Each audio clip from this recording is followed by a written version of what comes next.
Hi, everyone. My name's Mike Oh, Sassano.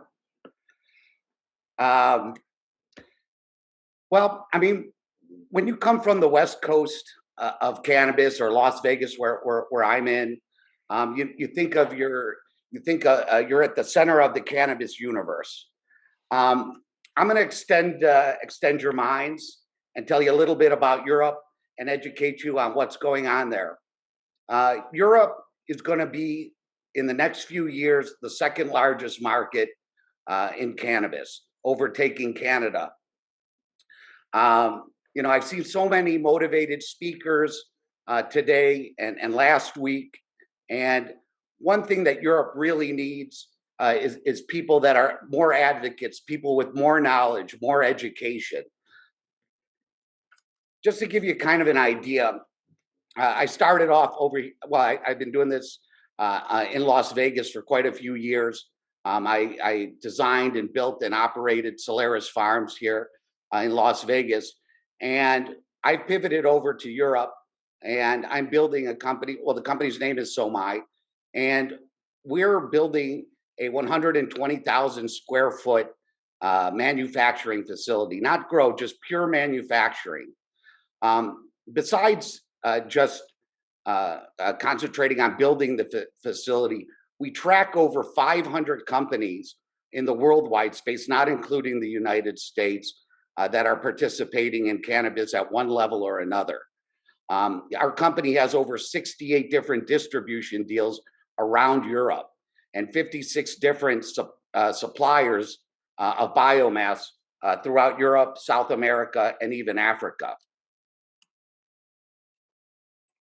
Just to give you, a preface for this, my contention, and I'm sure a few others, Europe is like the U.S. back in 2017, and undoubtedly, with a total EU population, including us, the entire European continent, you're talking about a 746 million population in comparison to the United States.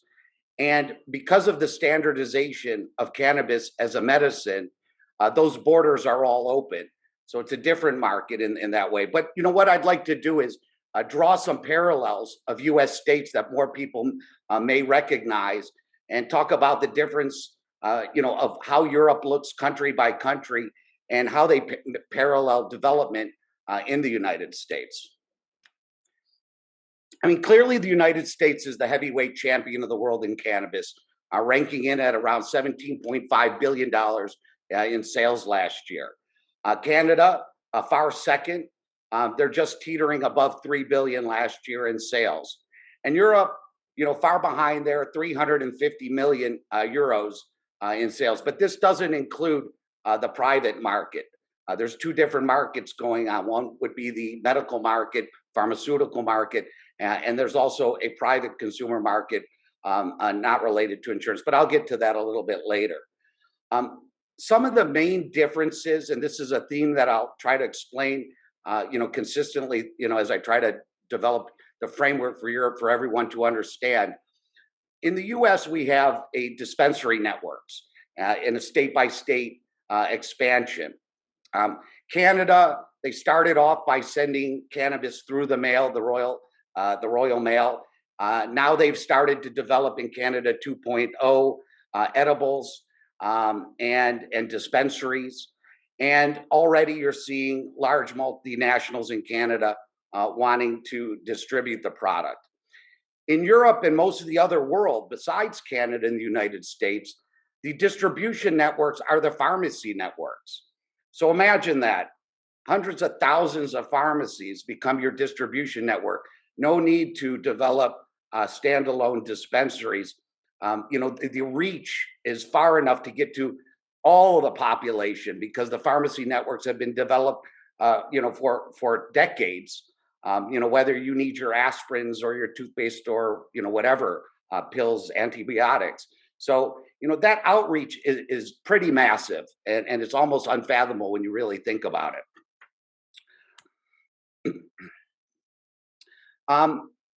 The EU, just even in the last 2 years, has gone from a handful of legal countries to 26 countries out of 27 that in the EU itself that have some sort of medical program.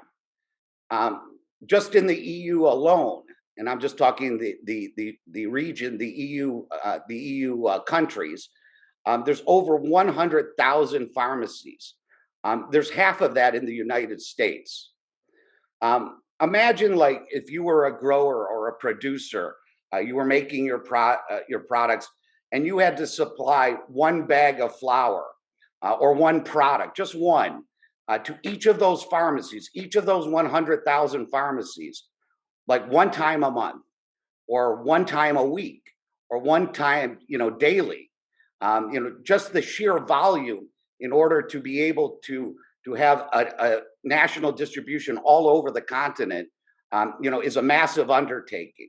And they're at their beginning stages. I mean, you definitely have key markets, like Germany and the UK, France, Poland, Italy, and Switzerland. You have non-EU markets like Brazil and Israel.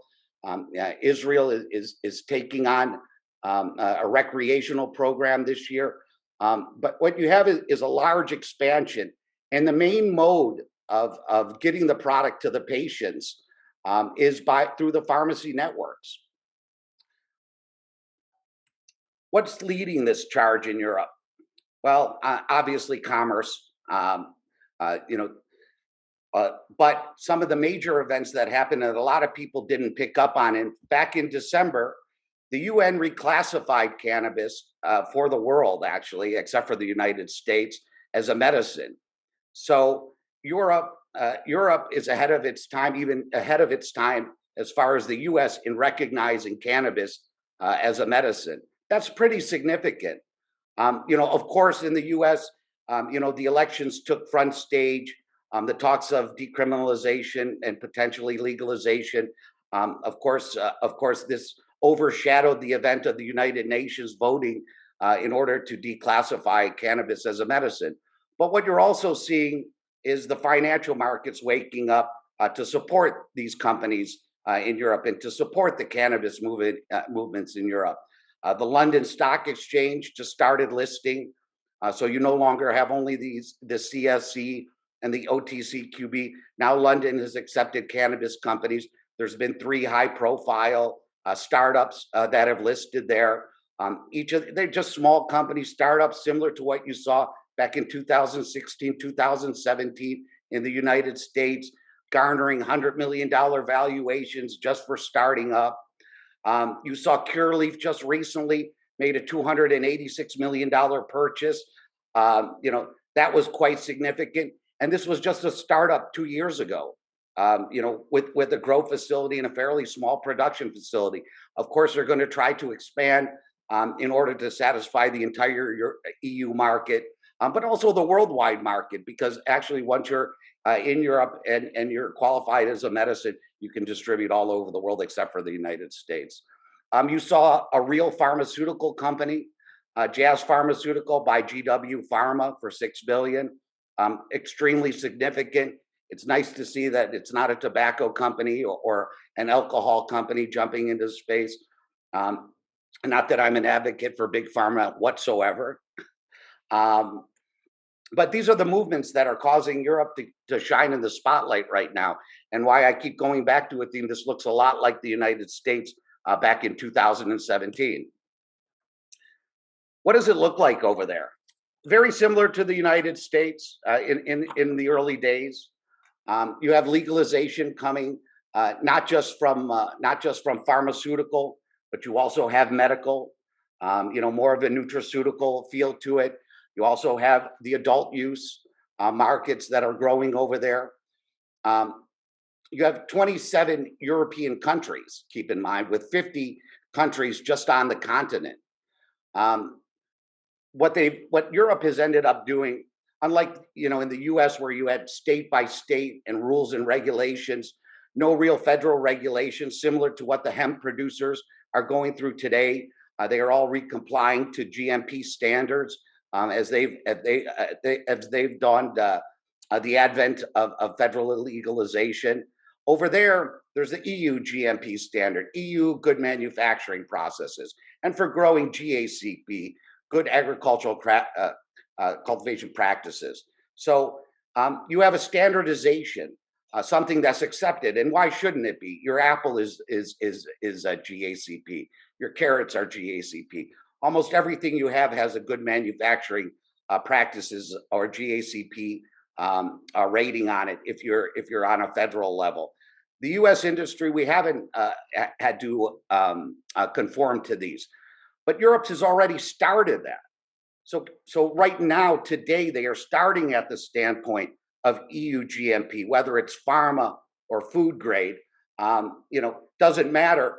They're conforming to standards in order for these products to be well accepted, for safety of the consumers, for mass distribution, to get to the points to the patients quicker, to get to more patients quicker. Imagine what's going to happen in the United States. And you're already kind of seeing what's happening in the hemp industry. And there's a big question and debate now. What's going to happen to the cannabis industry if it does get federally legalized? Are you going to be a GMP nutraceutical? Well, there's a lot of that's not so easy just to conform to that with existing facilities. Will you be GACP for your flower? Probably, very likely. Will you go to the onerous point of being GMP pharmaceutical, which is extremely expensive? There's no way to reconfigure U.S. Current facilities and infrastructure for GMP pharmaceutical grade or FDA pharmaceutical grade facilities with clean rooms. It just couldn't happen. So these are things that the U.S. is going to be watching, whereas the EU is already starting at that high level.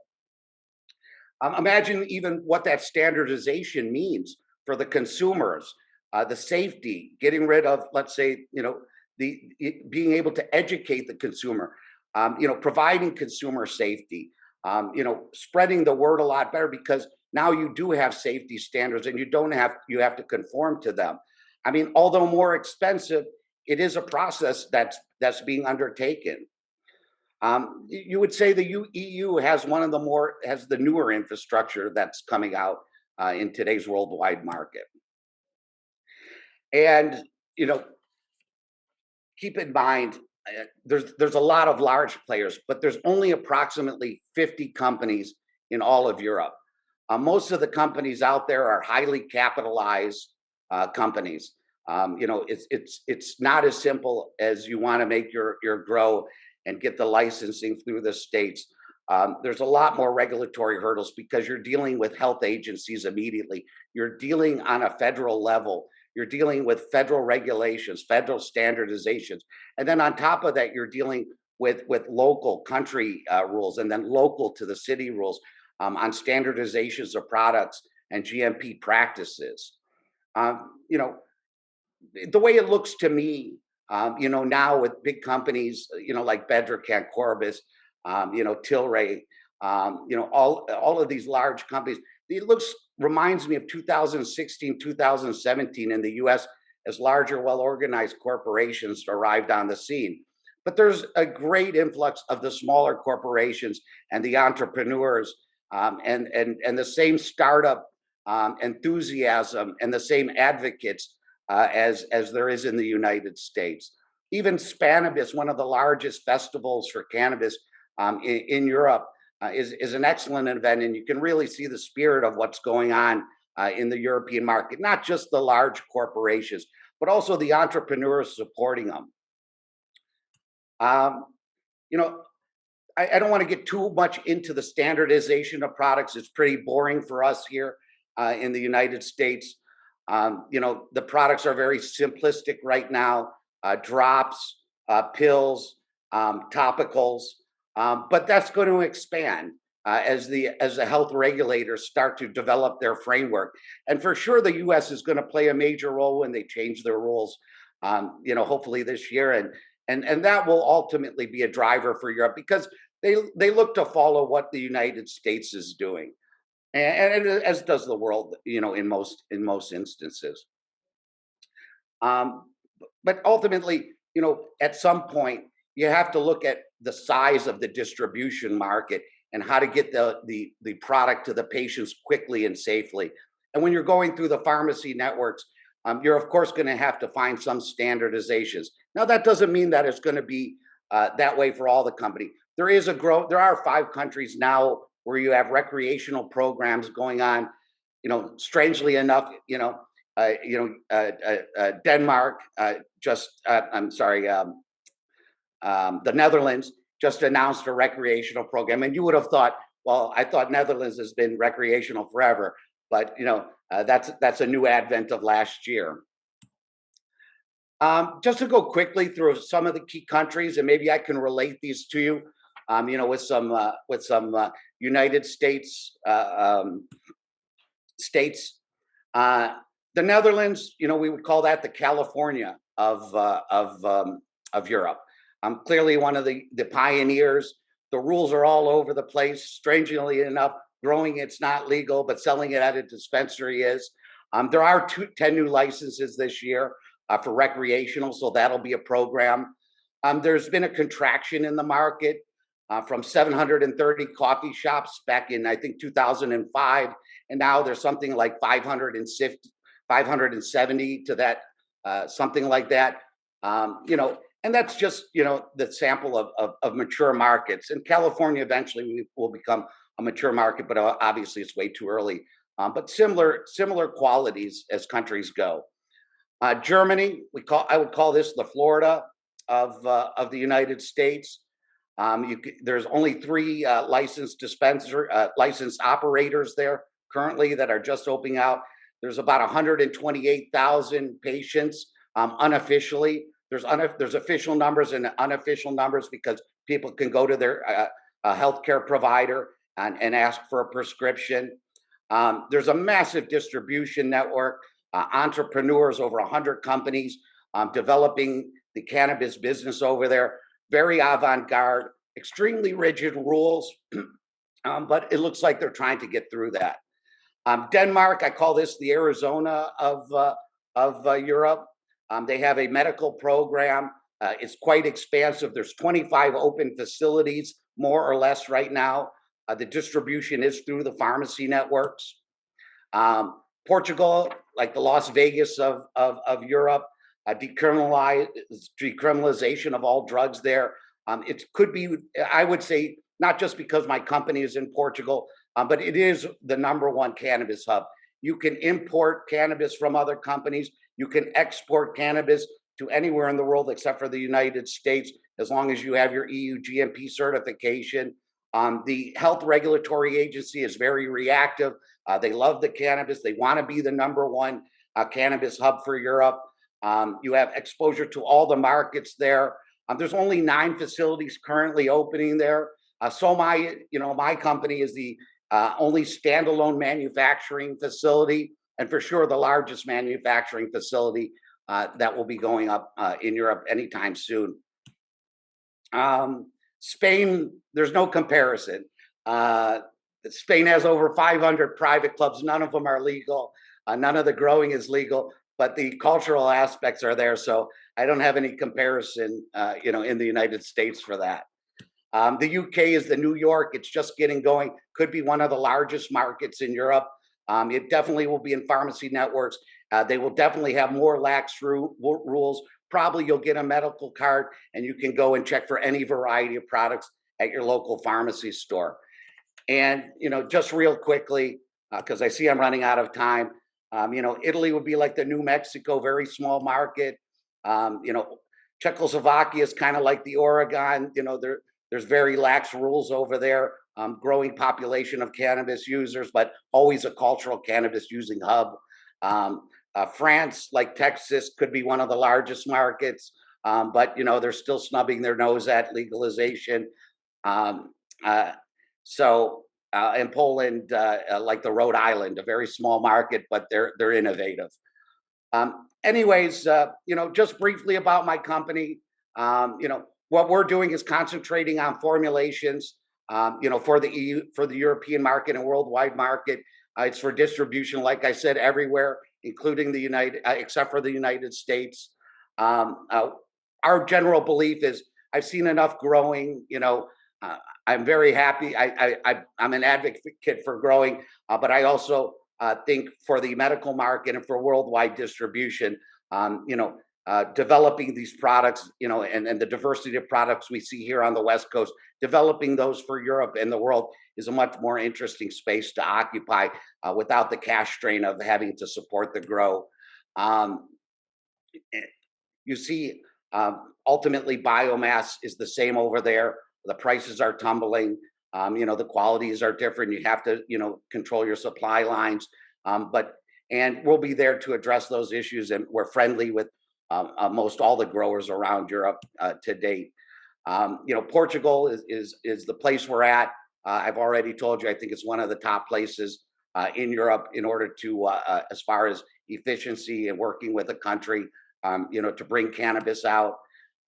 The general idea is we're bringing the U.S. know-how to Europe, and we're using distribution channels that already exist, whether it's the UK, Israel, Switzerland, Greece, Brazil. These are our primary distribution networks, but they're so much larger, and the distribution and the magnitude. Even though our first phase one is going to start at 34,000 square feet, you'll find that 120,000 square feet, when we're all said and done in a few years, isn't going to be even enough to have a worldwide distribution. You'll need multiple facilities just because of the sheer magnitude of an entire continent rather than state by state. Anyways, thanks for having me on today. I hope I educated you a little bit about Europe. And if you have any questions, I'm here. Mike, thank you so very much. And thank you so very much for being prepared and hopping on early. We really, really, really appreciate that. No problem. And if you'd kindly go ahead and stop your screen share, that would be fantastic so that we can see your smiling face. Got it. And I know I do have a question. However, I would like to pass it over to Charles Horton, because I know Charles has a question for you as well. Thank you, Jessica. Michael, thanks for that update. Very interesting. I was in Portugal a couple of years ago and was interested to see after they decriminalized all drug possessions how that would be. And didn't see. I went to a music festival and it didn't seem too highly prevalent. All of the other drugs being offered. But tell me how your experience at Solaris has helped you with your being the CEO of Somai.